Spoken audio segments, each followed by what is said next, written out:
Dramatic intro, zoom out from wood. Don't put hand in front of camera on this take. Check! I did it. How's everybody doing today?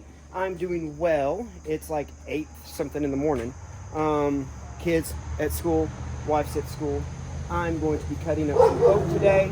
I had 2 people, which is plenty enough for me, to say to do oak on the bed. So I think that's what we're going to do.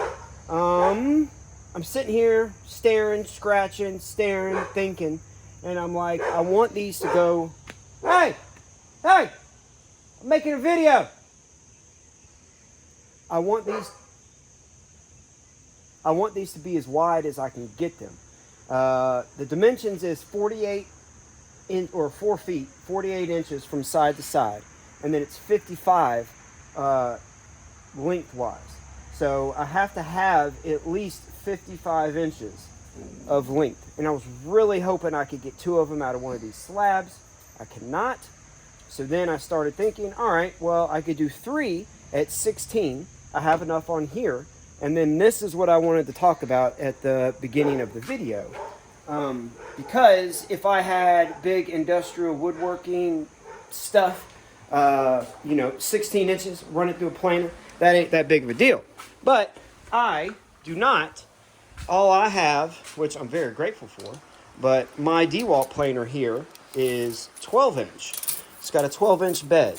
So I'm limited to this. I could use that. That'd take about 13 years.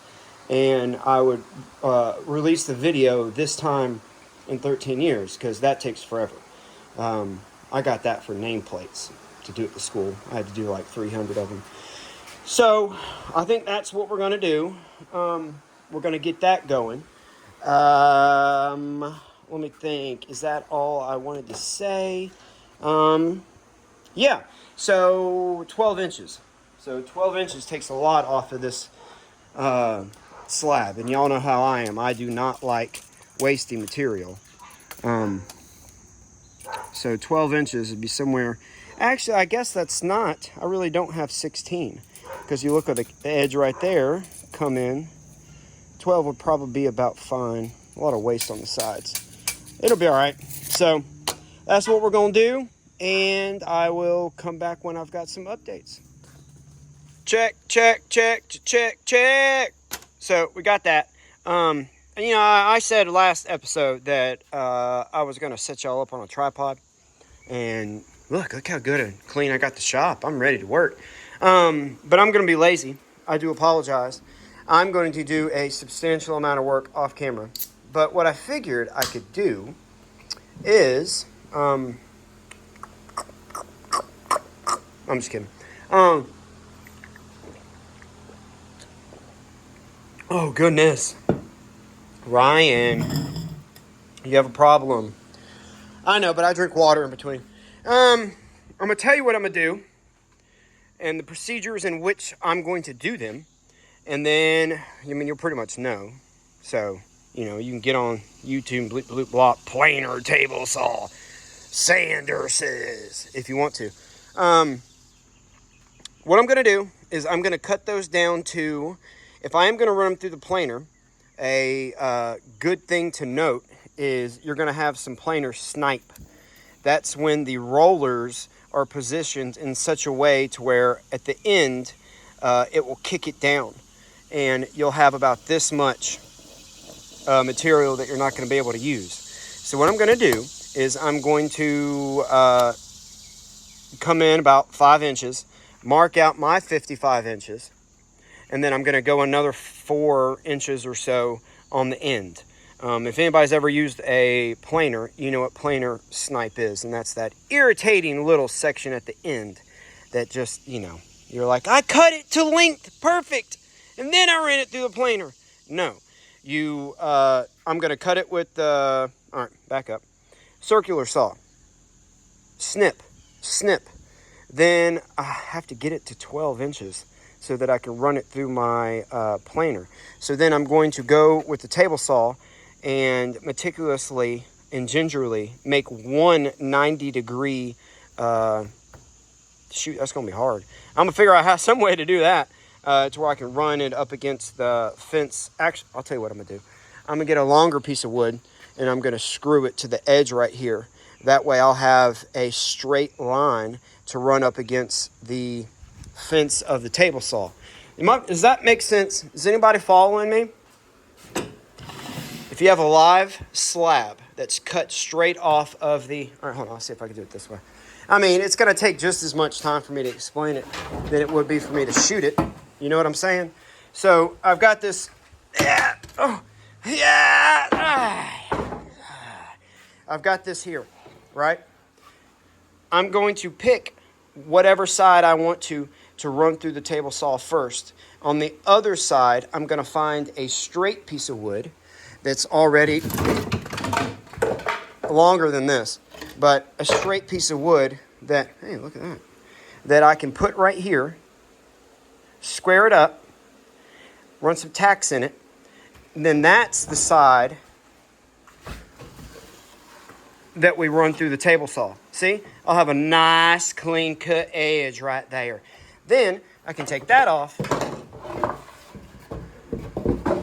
Well, yeah.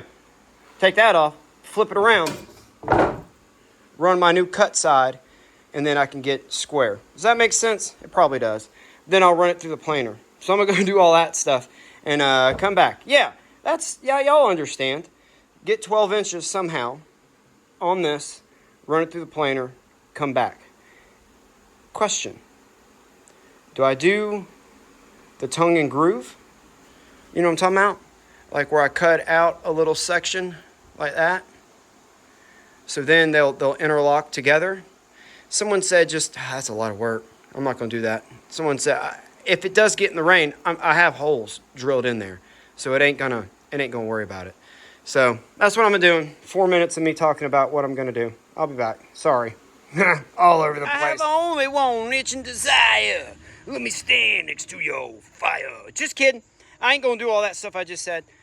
This looks too pretty. I'm just going to have to use a lot of sandpaper and get it as visually flat as I can. That's just too wide. I can't do that. So I'm going to leave it this big like that because I've got some wider sections, I think, that are 55, wherever my tape is. And so, yeah, all that other stuff about the planer and all that stuff, I ain't going to do that. I'm just going to get these as wide as I can and...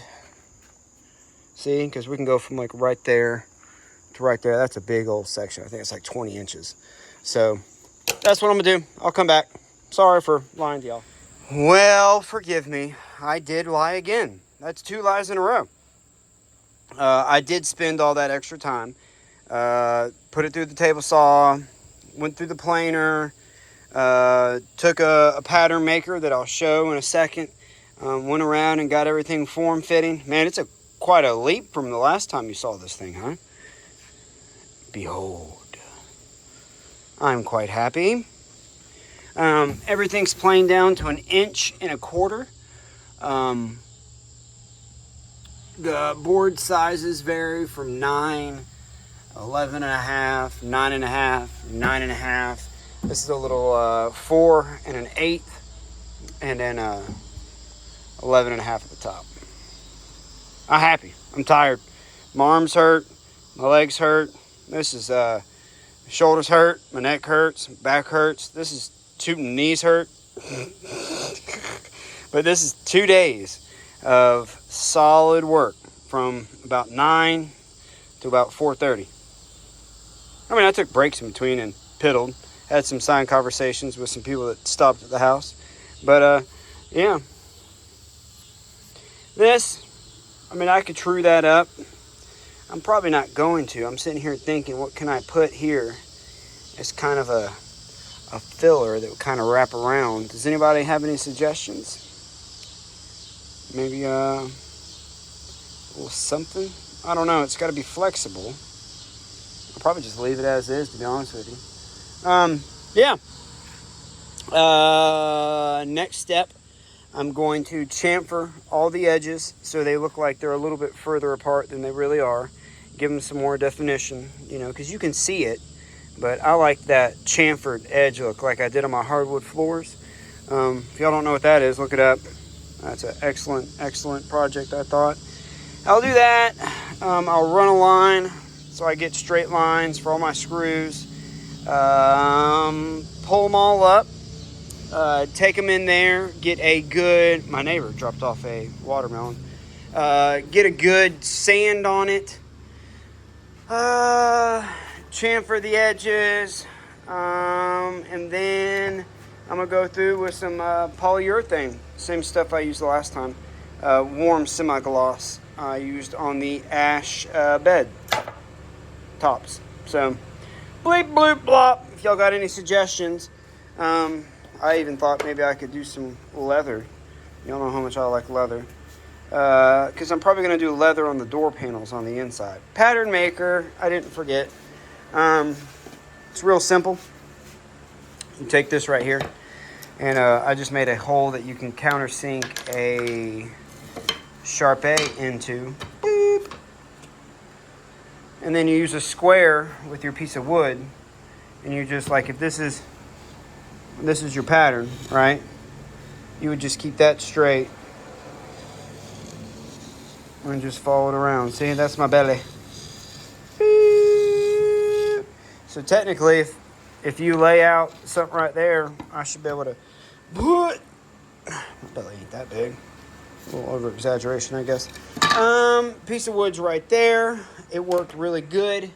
It's an old piece of flooring from when I did that office. This is the left-hand side. And then if you're slick enough, you can flip it. And they're almost the same. I had to alter this top part on the drinker side just a little bit more. But I shall be back tomorrow with some more progress. Oh, wait. Don't look at that. I forgot what part of the video I was on. It's like a week later, to be honest with you. I just kind of got in the groove and just started making. You know how that gets. Gets? You know how it is. So here's this. I am 100% happy with that, other than all this crap falling in between all the corners and edges and stuff. I'll get to that later on in the video, what my plan is. This right here, I'll probably just leave it. On to what I think is absolutely awesome. I'm extremely proud of myself, and I can't wait to show y'all. You ready? I mean, right? Absolutely stunning. I love it. It is perfect. It's everything that you would want out of a tailgate. The only thing that I am going to do, or let me tell you what I did. I went ahead and hit these pins out and then put them back in and soldered them, so I wouldn't have to worry about, you know, stuff rattling around or messing up or those things popping out. Because if you don't know or not, those things come out really, really easily because they're meant for like light duty stuff. Boop, boop, boop, boop, boop. So I did that. I am going to add a magnet. I've got some magnets inside. If I need to stack up or whatever I need to do, just so that'll stay. This one's pretty tight, but this one's a little looser. See, I think a little magnet right there will just be perfect. I've got to add a chain of some sort, because when this thing comes down, of course, it just kind of stays up, naturally wants to sit back. But when I go to open it up, you know, like on those old trucks, I need some kind of chain or something that'll hold that. I need to hit that back over and down, and these holes are threaded and tapped. It's not very much guts to it, but there is a trick that you can take a masonry bit and drill you a regular hole with a drill bit, take a mason bit, and then you're gonna mess it up, but you can kind of push the metal as it's heated down a little bit, and it'll sink the metal down just a little bit, and that'll give you just a little bit more to tap into. then you can just tap your appropriate hole.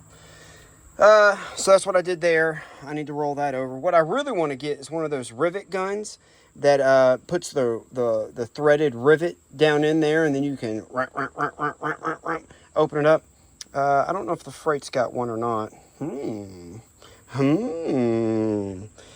So I might try to do that. Fold those over, do that. I need to spray paint that right there. There's a couple of globs that I need to go through and just pick off. This is on the back side. I'm not too concerned about it. Because when you're finishing something, I'm not patient. And so I do both sides at one time. I'll do whatever side I'm not going to see first, and then I'll flip it over and do this side. Several coats. Then I'll flip back over, do the same thing. But you don't get to see your drips. You know what I mean? See that big old glop, that big old bogey right there? We just gotta get that off. This is oak, offcuts from that. I think that looks really cool. I did design it to where this was on the outside at first. But then I clamped it up, looked at everything. I didn't really like how it all flowed. I kind of like that look better. And then this way I'll have, I got to put that ugly, crappy license plate on here. Tennessee, man, get it together. It's not a pretty license plate. I can go on and bleep, bloop, blop, internet, pay $100 and make a custom tag, which I am going to do. But man, $100 up front, you know, it's once a year, but I have a hard time, you know, pulling the trigger for something like that.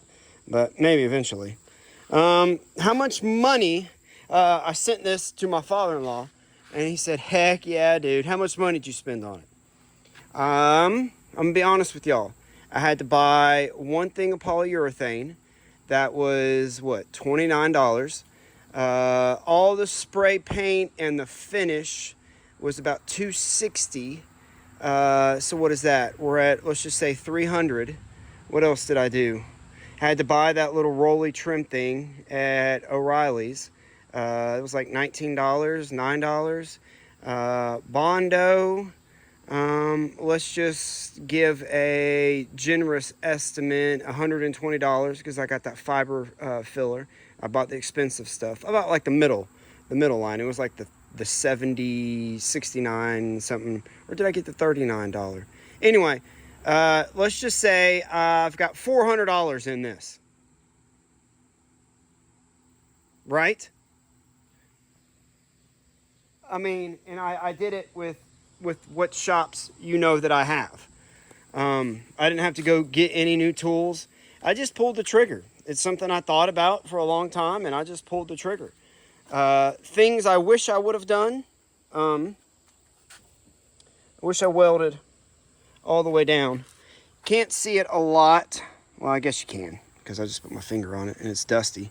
I wish I would have welded that all the way down. You know, who knows? Maybe I'll do another one. Why do I say I want to do another one? Because these cars, you can get them for pretty cheap. They're going to have a lot of miles on them. It is a Toyota motor. I'd like to maybe go through this one, or maybe see how much a crate motor is. A little 4-cylinder. Maybe swap the engine out. You know, I'm a young man. You know, these are long-term goals. You know what I'm saying? So I wish I would have done that. I got sidetracked. Wish I would have had better lighting. Because out here you can't see it right there. Down low you can see it. Oh well. I'm happy with it. It's a truck. Next thing, I spent like 2 hours at the junkyard. I just went to one because I'm lazy. And it was like 100 and something degrees in the heat index. I looked for some stamped steel tires. I don't like those. These rims don't look that bad. I'll clean these up, right? And I'll just get some replacement tires. I looked online. They're like $63 a piece. And then I can ask them. There's the white wall version, but it's like 130. You know, that's a lot to spend on tires, isn't it? I don't know. I don't buy a lot of tires. The tires I do buy is just, you know, for the Maker Mobile. I I think that's it.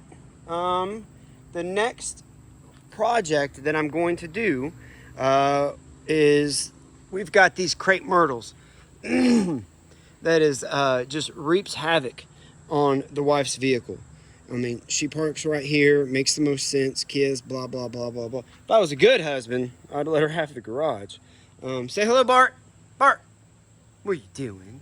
Where's Cosmo? Cosmo! So she parks right here. There's Cosmo. Hey, baby. Oh, what's all my baby boys? What's all my baby boys doing? So handsome. Bart, so handsome. So handsome. And so I told her that to protect her car, because I'm tired of replacing the windshield wiper blades all the time. I mean, I'm constant replacing windshield wiper blades because the sap gets down, gets underneath the windshield wiper blades, and then it just smears on the windshield. Is that I'm going to build a canopy. You can see there was already something here at one time, right? Somewhere over here maybe. Something right there maybe. And so I'm going to try to design for as cheap as I can a cover. I don't know, maybe 8 feet tall. I don't know. However high up the back hatch goes. Something here made out of steel tubing. Crap. I'll have to bring the welder back up here. Son of a gun. Because I can't build it down there. Can I build it down there and move it? No. I can build it in pieces and move it. I don't know. So I've got to do that. I'm sitting here thinking, would it be cheaper to buy one of those covered kits, or do I want to build it? I probably want to build it. So that's the next project.